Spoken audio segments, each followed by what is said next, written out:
Okay, let's get into it.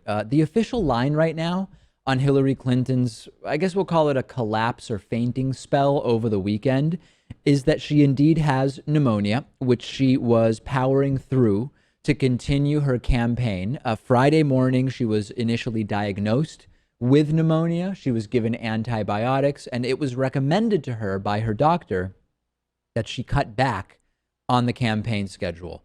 She reportedly refused, ended up keeping a very full schedule over the weekend, and collapsed at a 9/11 event in New York City on Sunday. It was caught on video, and it propelled the Hillary health story, which had been sort of relegated to the catacombs of the conspiracy theory internet sites and shows, onto corporate media and really, really into the mainstream. Let's go with this story, okay? And I know many in our audience have doubts about the explanation.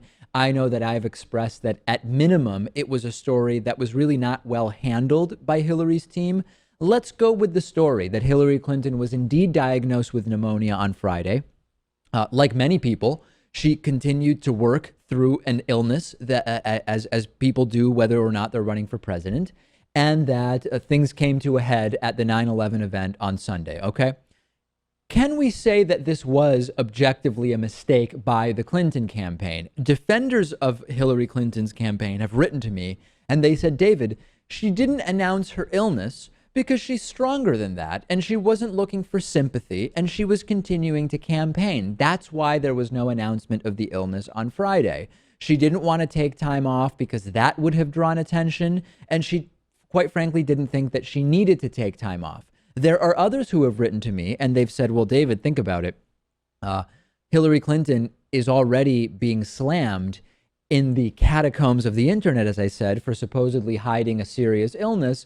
So it would be obvious that even if it's something like treatable pneumonia that is not completely incapacitating her, that she wouldn't mention it. So a lot of people emailing me and saying it's perfectly reasonable that it wasn't mentioned. I absolutely agree with that. Hillary Clinton need not mention that she has pneumonia if it's something that is presumably not going to affect her race for president or her campaigning, et cetera, in the same way that Trump doesn't have to report if he has a cold or a tonsillectomy or whatever, right?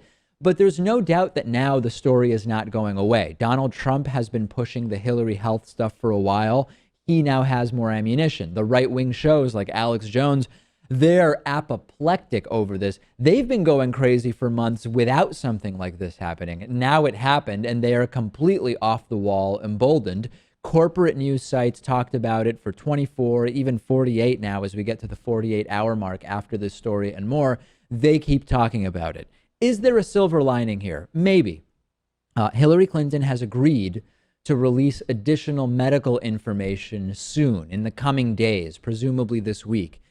If she releases something which the vast majority of people who are keyed into this story see, and if it has the effect of saying, you know what, it's just pneumonia, it's being treated, Hillary Clinton is healthy, here are her medical reports, records, whatever, that may actually calm the situation down and really remove a lot of the fodder from the at least corporate media stories about this. The problem, of course, is you know that Alex Jones is going to say whatever she releases is either fraudulent or incomplete or deceptive. So I don't know that we're going to reach those people, but the silver lining could be the medical records come out because people are paying more attention as a result of the incident on 9/11. It has more of a positive impact for her. Now, for everyone emailing me saying nobody on Hillary's staff did anything wrong, nobody on Hillary's staff misstepped, even the Clinton camp disagrees with you. Clinton's own aides acknowledged yesterday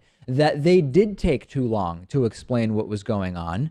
And if you were defending an organization that itself now admits did make some mistakes, what has Donald Trump been doing? Well, he said that he had a physical last week, feels great, and is going to be appearing on the Dr. Oz show to talk more about the results of that physical. Sounds about right. The reality show candidate is going to release his physical report or medical records or whatever you want to call it on the TV show of a doctor who pushes all sorts of non-science supplements. That actually does sound exactly spot on to me. Big picture, this is not going away. There are 7 weeks left until the election in early November. The only question I have is not whether this is going to be pushed under the rug for the next 7 weeks. It will not be. The question I have is, will Donald Trump bring up anything related to Hillary's health at the debates? I don't know that I have an answer yet. I think the answer depends on, number one, what is ultimately in the records that Trump releases, and number two, what is ultimately in the records that Hillary Clinton says she is going to release. But send me your thoughts. Is there any way Trump could include a discussion or mention of this in the debates in a way that would help him rather than just make him look like a guy who's talking out of school?